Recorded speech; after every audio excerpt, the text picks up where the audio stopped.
दोस्तों, स्त्री के लिए माँ बनना एक वरदान के समान होता है और पुरुष के लिए पिता बनना एक तेज के समान होता है।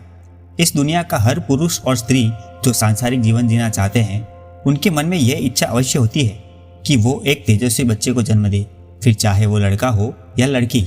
आपके घर में तेजस्वी बच्चे का जन्म हो और आप सांसारिक जीवन को अच्छी तरीके से निभाए, इसीलिए कामसूत्र का शास्त्र लिखा गया था। लेकिन कामसूत्र में केवल समागम के बारे में ही नहीं लिखा गया, इसके अंदर और भी बहुत सारी ज्ञानवर्धक जानकारी लिखी हुई है। जैसे कि पुरुष को रिझाने के लिए स्त्री को किस तरह का श्रृंगार करना चाहिए, गृहिणी को किस तरह से घर को संभालना चाहिए, कैसा खाना बनाना चाहिए, स्त्री को खुश करने के लिए पुरुष को क्या करना चाहिए। और इसमें कोई बुरी बात नहीं है, क्योंकि समागम से ही ये पूरा संसार चलता है। मानो अगर इस दुनिया में मनुष्य, पशु, पक्षी, जानवर समागम ना करे तो क्या ये दुनिया चल पाएगी? क्या आपका जन्म होता? क्या मेरा जन्म होता? नहीं ना। लेकिन समागम के भी कुछ नियम बताए गए हैं, जिससे हम सांसारिक जीवन में तेजस्वी बच्चे को जन्म दे सकते हैं और ईश्वर की भी भक्ति कर सकते हैं। शास्त्रों में बताया गया है कि सांसारिक स्त्री पुरुष को महीने के 29 दिन ब्रह्मचर्य का पालन करना चाहिए। गरुड़ पुराण में यह श्लोक मिलता है।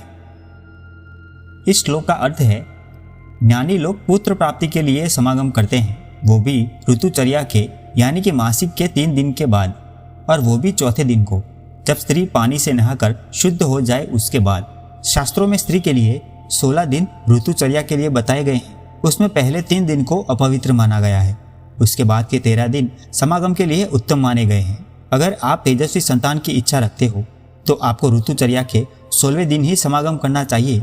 उसके अलावा जो बीच के दिन है उसका भी वर्णन हमें मिलता है, जो हम एक एक करके जानेंगे। ऋतुचर्या के पहले 3 दिन को निषेध माना गया है। उसके बाद आता है चौथा दिन। अगर चौथे दिन को समागम से स्त्री को गर्भ रहता है तो वो बच्चा छोटी आयु वाला, अगुणी, क्लेश करने वाला, विद्या का तिरस्कार करने वाला, गरीब और विकृत मस्तिष्क वाला होता है। ऋतुचर्या का 5वां दिन। अगर 5वें दिन के समागम से स्त्री को गर्भ रहता है तो पुत्री की प्राप्ति होगी, यानी कि लड़की होगी, और उस लड़की को भविष्य में पुत्र की प्राप्ति होगी। वो थोड़ी शर्मीली स्वभाव की होगी।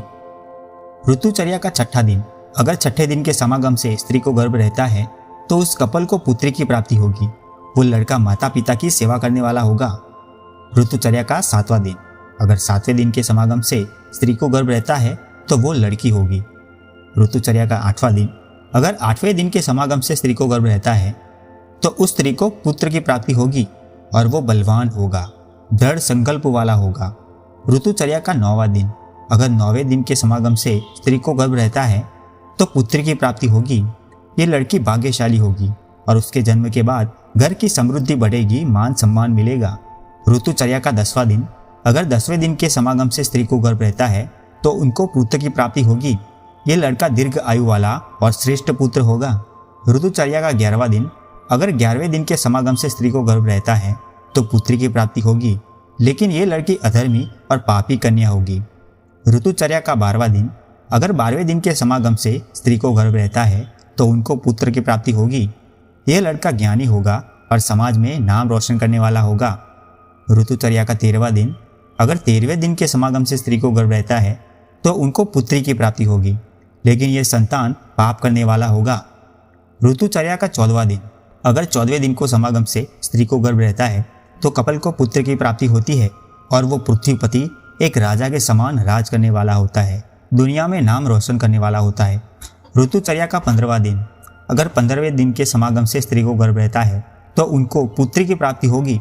ये कन्या महाभाग्यशाली होगी, महारानी जैसी दिव्य दृष्टा होगी। उसे जीवन में बहुत सुख और शांति मिलेगी और वो गुणवान और अपने पति को प्रेम करने वाली होगी। ऋतुचर्या का 16वां और आखिरी दिन। अगर 16वें दिन को समागम से स्त्री को गर्भ रहता है तो उस स्त्री पुरुष को पुत्र की प्राप्ति होगी। ये पुत्र बहुत बड़ा विद्वान होगा, सत्य का आचरण करने वाला होगा, विनय और विवेकपूर्ण रहने वाला होगा, इंद्रियों को अपने वश में करने वाला होगा, गरीबों को आसरा देने वाला और महाभाग्यशाली होगा। यहाँ यह भी दर्शाया गया है कि समागम रात को ही करना चाहिए, और यह भी बताया गया है कि ऋतुचर्या के बाद स्त्री जैसे जैसे शुद्ध होती है वैसे वैसे जन्म लेने वाला बच्चा गुणवान और भाग्यशाली होता है। इसमें आपने देखा कि जो 1, 3, 5, 7, 9, 11, 13 और 15 है, उस दिन बच्ची का जन्म होता है, और उसके अलावा 4, 6, 8, 10, 12, 14 और 16वें दिन को लड़के का जन्म होता है। तो इस बात का ज़रूर से ख्याल रखिएगा कि ऋतुचर्या का सही समय कौन सा है। दोस्तों, आपको ये जानकारी कैसी लगी हमें कमेंट करके ज़रूर बताना। अगर अच्छी लगी हो तो लाइक कर देना और चैनल को सब्सक्राइब कर देना।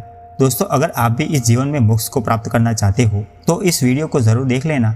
मिलते हैं नए ज्ञान के साथ, तब तक के लिए अपना ख्याल रखिएगा। धन्यवाद।